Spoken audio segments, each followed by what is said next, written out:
महाराष्ट्रात सध्या सर्वत्र भक्तिभावाचे वातावरण सुरू आहे, कारण दिंड्या आता पंढरपूरच्या दिशेने निघालेल्या आहेत. जवळपास अर्धा प्रवास त्यांनी पूर्ण देखील केलेला आहे. अशा प्रसंगी आपल्याला प्रश्न पडतो की नेमकी आळंदीचं आंदोलन काय होतं, आळंदीचा सत्याग्रह नेमका काय होता.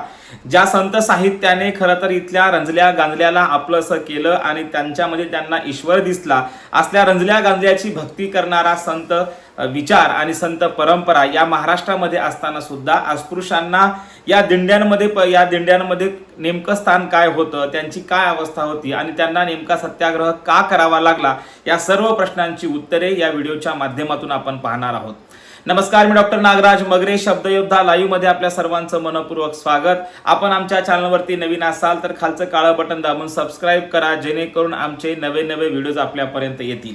तर मी सांगत होतो की संत साहित्याची परंपरा या महाराष्ट्राला आहे. जे का रंजले गांजले त्यास मने जो आपले, तोची साधू ओळखावा आणि देव तेथेची जाणावा, अशी सांगणारी ही भक्तीची परंपरा, संत साहित्याची परंपरा नेमकी अस्पृश्यांना आपल्या या वारीमध्ये सामावून घेत नव्हती. त्यांचं स्थान काय होतं, या प्रश्नांची उत्तर आपल्याला खरं तर या व्हिडिओच्या माध्यमातून पाहायचे आहे. आळंदीचा सत्याग्रह नेमका कधी झाला होता, तर आपल्या सर्वांना माहितीच आहे की काळाराम मंदिराचा सत्याग्रह डॉक्टर बाबासाहेब आंबेडकरांनी केला. परंतु आळंदीचा सत्याग्रह नेमका कुणी केला, याचं नेतृत्व कुणी केलं, तर नेमका हा सत्याग्रह झाला कधी, तर आपल्याला सांगता येईल की आळंदीमध्ये 1978ला म्हणजे 17 जून 1978ला हा लढा झाला आणि हा सत्याग्रह झाला. आणि जवळपास 1,500 ते 2,000 सत्याग्रहींचं असं म्हणणं होतं की आम्हा अस्पृश्यांना खरं तर मांग, महार आणि चांभार या अस्पृश्यांच्या दिंड्यांना पालखीमध्ये, ज्ञानेश्वर माऊलींच्या पालखीमध्ये खरं तर अस्पृश्यता पाळली जाते आणि त्यांच्यासोबत विषमता केली जाते, असा त्यांचं मत होतं. आणि म्हणून अशा सर्व जवळपास 1,500 ते 2,000 समुदायाने आळंदीच्या मंदिरासमोर आणि पालखी समोर आंदोलन केलं आणि पालखी समोर जाऊ देणार नाही जोपर्यंत आम्हाला आमचा न्याय मिळणार नाही, हक्क मिळणार नाही, आम्हाला समतेची वागणूक मिळणार नाही. परंतु त्याही काळामध्ये ज्या ज्ञानेश्वर माऊलींनी खरं तर ज्यांना चटके बसले एकूणच या व्यवस्थेचे, ज्या ज्ञानेश्वर माऊलीने इथली विषमता नष्ट व्हावी म्हणून त्यांनी आपला विचार रंजल्या गांजल्यांपर्यंत घेऊन गेले. तुकोबारायांनी देखील तो विचार मांडला. अगदी नामदेवापासून ज्ञानदेवापासून ते संत तुकोबारायापर्यंत सर्व संतांनी इथल्या सर्व जाती धर्माच्या साठी आपला विचार मांडला आणि आपल्या अभंगातून खऱ्या अर्थानं मानवाच्या मुक्तीचा आणि भक्तीचा मार्ग त्यांनी दिला.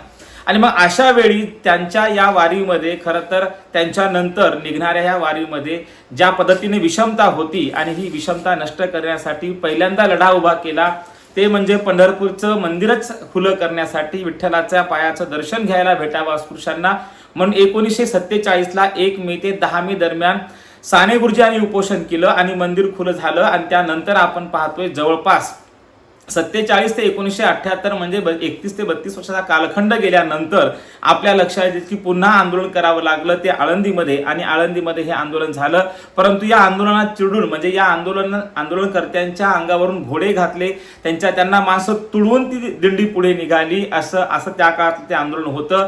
एकीकडे संतांचा समतेचा विचार असताना माणसं किती छोट्या बुद्धीचे असतात आणि ते कसे वागतात हे आपल्या लक्षात येईल की महाराष्ट्रामध्ये ही विषमता होती, ही नाकारता येत नाही. आज आपण पाहतोय की दिंडीचं स्वरूप फार बदललेलं आहे. आज जिकडे तिकडे समता आहे. भारतीय संविधानाच्या निर्मितीच्या नंतर, त्यांच्या अंमलबजावणीच्या नंतर या हक्क अधिकारासाठी अनेकांनी लढेही दिले आणि या लढ्यामध्ये बाबा आढावांचं नाव आपल्याला फार महत्वाचं आहे, ते घ्यावं लागणार आहे. त्यासोबतच बाबा आढावांसोबत जे हनुमंत गायकवाड होते त्यांचंही नाव तितकंच महत्वाचं आहे की जे की या सत्याग्रहाच्या संदर्भाने आपलं मत मांडतात आणि त्यांनी यासाठी खऱ्या अर्थानं संघर्ष केला. त्यासोबतच गोपाळ चंदन हे देखील या सर्व लढ्यामध्ये आपल्याला दिसून येतात.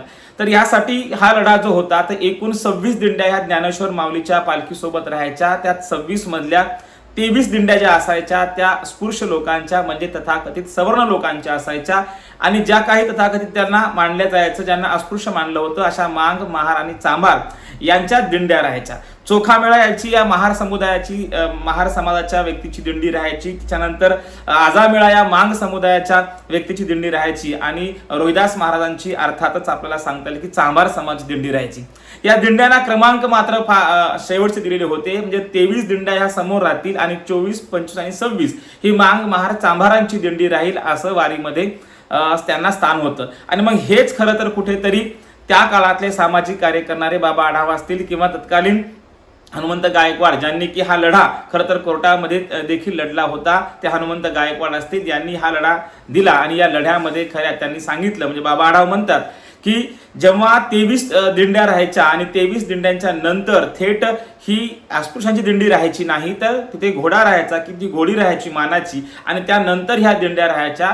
त्यावर बाबा आढाव म्हणतात की हा समाज, ही व्यवस्था घोड्याला चांगलं स्थान देते, प्राण्याला घोड्याला स्थान देते, परंतु माणसासारख्या माणसाला ते किंमत देत नाही, त्यांना माणूस म्हणून किंमत देत नाही. ही खंतही बाबा आढाव यांनी व्यक्त केलेली आपल्याला सांगता येते.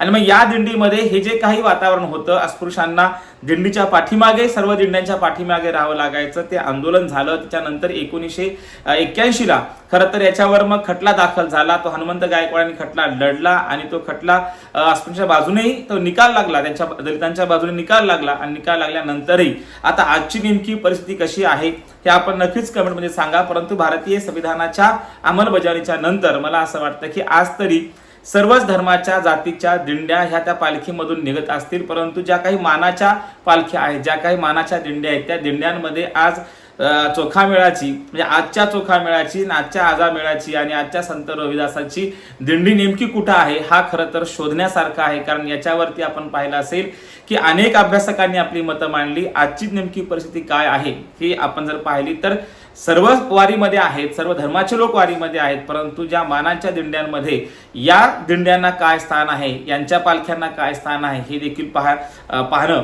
हे गरजेचं आहे. एकूणच काय तर ज्ञानेश्वर माऊलींनी ज्या पद्धतीने, ज्ञानेश्वर माऊली असतील, संत तुकोबाराय असतील, संत नामदेव असतील, संत एकनाथ असतील, ज्यांनी त्या रंजल्या गाजल्याला आपलंसं केलं, त्यांच्याच या विचारांच्या वारीमध्ये या अगदी ज्याला असा आपण म्हणू की ज्या त्यांच्या विचारांच्या वारीमध्ये ज्यांच्या मेंदूच्या कक्षा ह्या खरं तर फार छोट्या आहेत, अशा लोकांनी विषमता निर्माण केली आणि त्यांनी या माऊलीचा विचार पाठीमागे टाकून विषमतावादी दिंड्या सुरू केल्या आणि त्यासाठी 17 जून 1978 लढा द्यावा लागला.